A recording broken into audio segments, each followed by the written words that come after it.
Assalomu alaykum hurmatli tomoshabinlar, kanalimizga xush kelibsiz. Agarda siz kanalimizda yangi bo'lsangiz, obuna bo'lib qo'yishni unutmang. O'zbekistonda 23-fevral, 1-mart kunlari ob-havo qanday bo'ladi? Gazeta sharhi.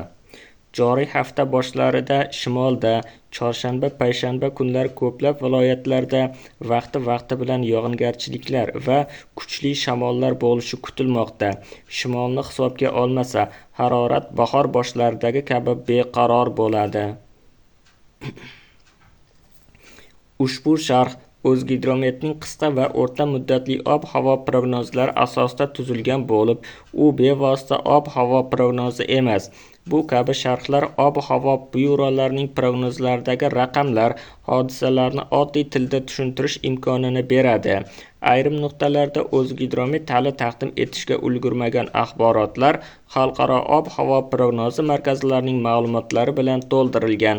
Bu ham prognozlarni sharhlash amaliyotida tasdiqlangan samarali usuldir. Joriy hafta ob-havosini bahor boshlariga xos beqaror ob-havo muhitiga qiyoslash mumkin. Joriy hafta shimolliklar uchun sovuqroq, respublikaning boshqa hudud aholisi uchun goh issiq, goh sovuqroq va goh yog'inli shamollarga boy me'yoriy beqaror mart boshlaridagi vaziyatni taqdim etadi. Garchi hafta davomida iliq havo oqimlarining mintaqaga kirib kelishi davom etsa-da, dam olish kunlariga borib sovuq antisiklonning juda ham janubiy chekka hududlarda haroratni sezilarli pasaytirishi oydinlashmoqda. Dam olish kunlari shimol va tog'larda havo harorati minimumlari -8 darajagacha, Buxoro, Navoiy viloyatlarida -5 darajagacha pasayishi, respublikaning boshqa hududlari uchun ham yengil sovuq urish uchun yetarli harorat kutilmalari kelib chiqmoqda. O'zbekistonning katta qismida ish haftasi harorati mart oyi boshi va o'rtalariga xos ob-havo muhiti ostida o'tishi oydinlashmoqda.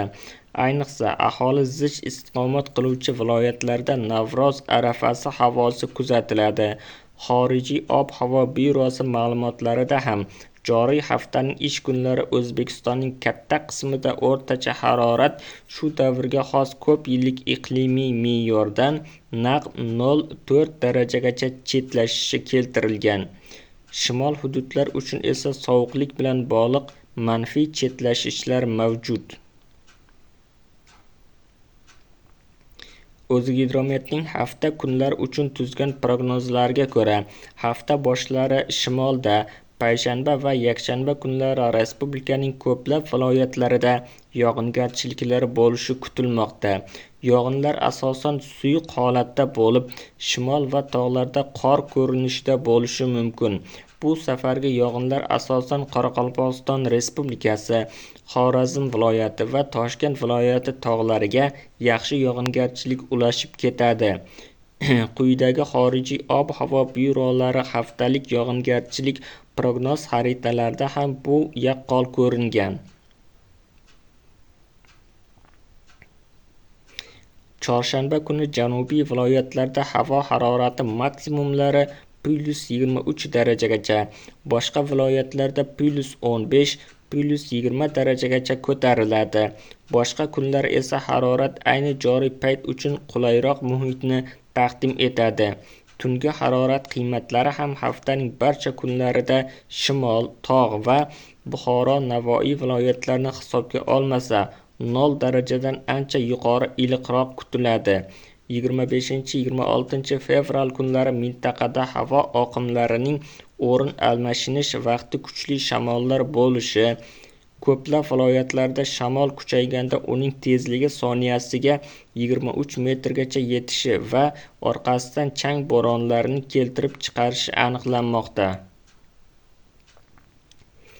O'zgidrometning boshqa bir axboroti hamda Yevropa o'rta va uzoq muddatli ob-havo prognoz markazining prognozlariga ko'ra, joriy hafta asosiy qishloq xo'jaligi yer maydonlari va aholi zich istiqomat qiluvchi viloyatlarda haftalik harorat ko'p yillik iqlimiy me'yordan 3-6 daraja issiq, shimolda me'yordan 1-3 daraja sovuq bo'lishi, yog'ingarchilik kesimida shimolda yog'inlar ko'proq, Surxondaryo viloyatida esa sezilarli quruq o'tishi oydinlashgan.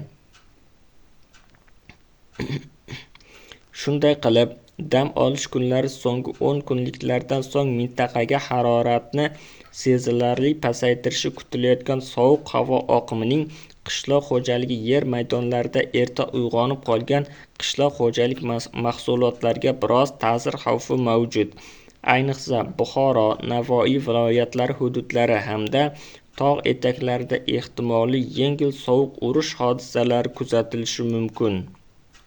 Videomiz yoqqan bo'lsa, like bosing, kanalimizga obuna bo'ling. Manba: gazeta.uz sayti.